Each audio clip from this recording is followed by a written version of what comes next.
मुलीबा app के जरिए मुस्लिम खवातीन की इज्जत के साथ खिलवाड़ करने वाली एक खातून ही निकली। बेंगलुरु से 21 साला इंजीनियर की गिरफ्तारी के बाद उत्तराखंड से अहम मुलजिमा को मुंबई पुलिस ने किया गिरफ्तार। मुलीबा ऐप से मुताल्लिक 3 अकाउंट्स को हैंडल कर रही थी खातून। यूपी असेंबली इंतखाबात में अब हिंदुओं के देवता कृष्ण की एंट्री। अखिलेश बोले देवता कृष्ण आकर ख्वाब में बोले कि समाजवादी पार्टी के बनेगी सरकार, तो बीजेपी रहनुमा हरनाथ सिंह बोले कृष्ण चाहते हैं कि योगी मथुरा से लड़े इंतखाब। स्वप्न हुआ और मुझे ऐसा लगा कि भगवान कृष्ण मुझसे कह रहे हैं कि मैं मध्यस्थ बन करके अपने राष्ट्रीय नेतृत्व से बात करूं जी कि आदरणीय योगी जी मथुरा से चुनाव लड़ें। उसी तारतम्य में मैंने प्रातःकाल उठ करके और रात में हम पे आए थे, रात में हमारे सपने में आए थे भगवान कृष्ण जी, कह रहे थे आपकी सरकार बनने वाली है। और एक बार नहीं आए, हर दिन आते हैं, हर दिन। कोई दिन ऐसा नहीं जिस दिन भगवान हमारे सपनों में ना आकर के कहते हो कि आपकी सरकार बनने जा रही है। कोरोना के बढ़ते मामलात के दरमियान दिल्ली में वीकेंड कर्फ्यू लगाने का फैसला। मनीष सिसोदिया बोले पूरी सलाहियत के साथ चलेंगी मेट्रो और बस। वजीर सेहत ने कहा नहीं लगेगा लॉकडाउन।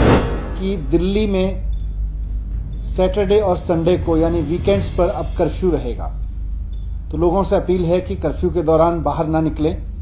बहुत ज़रूरी होने पर हॉस्पिटल या कोई बहुत एसेंशियल ज़रूरत पर ही बाहर निकलें, लेकिन सैटरडे संडे को कर्फ्यू का पालन करें, घर में रहें, वर्क फ्रॉम होम करें या परिवार के साथ बैठें। कालीचरण की हिमायत में जुलूस के दौरान गोडसे जिंदाबाद का नारा लगाने वालों के खिलाफ दर्ज हुआ केस। वीडियो वायरल होने के बाद तनकीदों की जद में आई। इंदौर पुलिस ने अखिल भारतीय हिंदू महासभा और बजरंग सेना के तकरीबन 50 नामालूम कारकुनों के खिलाफ दर्ज किया मुकदमा। पुलिस के सामने ही लगाए गए थे नारे।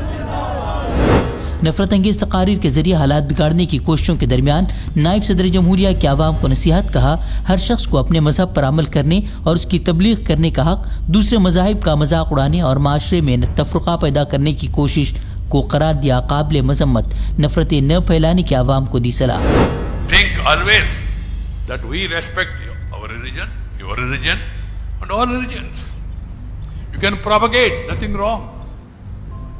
But you should not hate other religions, ridicule other religions, write negatively about religions. Discussing critically is different, but abusing, accusing, inciting people against each other is a crime against the nation.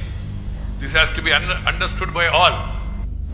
Flipkart से सल्फास खरीद कर खुदकुशी का मामला सामने आने के बाद मुतवफ़ी के भाई की शिकायत पर फ्लिपकार्ट के डायरेक्टर और एरिया मैनेजर के खिलाफ गैर इरादतन कत्ल का दर्ज किया गया मुकदमा।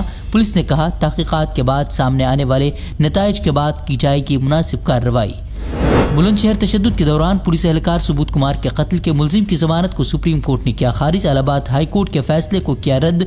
मुलजिम को 7 दिनों में खुद सुपुर्दगी के दिए अहकामात। अब दिल्ली के बाबरपुर इलाके का नाम बदलने का बीजेपी रुकन असेंबली ने किया मुतालबा। कहा गुलामी की याद दिलाता है बाबर का नाम। APJ अब्दुल कलाम के नाम से मंसूब करने का किया मुतालबा। हिंदुस्तानी सरहद में मुसलसल चीन की बढ़ती दरअंदाजी पर हुकूमत की खामोशी पर राहुल गांधी की शदीद तनकीद। बोले कौमी सलामती के मसले पर वज़ीर आज़म मोदी की खामोशी इंतहाई हैरान कुन। पेंगोंग लेक पर 2 माह के दौरान 2 पुल तामीर कर चुका है चीन। असदुद्दीन ओवैसी ने भारत चीन सरहदी मामले पर बहस के लिए पार्लियामेंट का खुसूसी इजलास बुलाने का किया मुतालबा। ओमिक्रॉन की वार्निंग के दरमियान यूपी सीएम योगी आदित्यनाथ ने नए वेरिएंट को बताया इंतहाई कमजोर, आम वायरल बुखार की तरह एक बीमारी करार दिया। कहा एहतियात बरतें लेकिन घबराने की जरूरत नहीं। ओमिक्रॉन जो वेरिएंट आया है कोविड-19 का, ये काफी कमजोर है। एक सामान्य वायरल फीवर मात्र यह है, लेकिन सतर्कता और सावधानी किसी भी बीमारी में आवश्यक होती है और इस मामले में भी सतर्कता और सावधानी आवश्यक है, घबराने की आवश्यकता नहीं। कोरोना के बढ़ते खतरात के दरमियान सियासी पार्टियों की भीड़भाड़ बड़ी सरगर्मियां जारी। कांग्रेस की मैराथन रैली में हुजूम के बाइस मची भगदड़। कांग्रेस रहनुमा का अजीबोगरीब बयान। बोले जब वैष्णव देवी मंदिर में मच सकती है भगदड़ तो ये तो सिर्फ लड़कियां हैं, इसे इंसानी फितरत करार दिया। कर्नाटक में कोरोना की तीसरी लहर का आगाज। माहिरीन ने सख्त लॉकडाउन नाफिज करने का दिया मशवरा। वजीर सेहत ने कहा अगली लहर की रोकथाम के लिए बेंगलुरु में खुसूसी इक़दाम जरूरी, लेकिन फिलहाल लॉकडाउन नाफिज करने का कोई इरादा नहीं। कोरोना वायरस की नई किस्म ओमिक्रॉन के फैलाव को रोकने के लिए कुवैत ने किया नई पाबंदियों का ऐलान।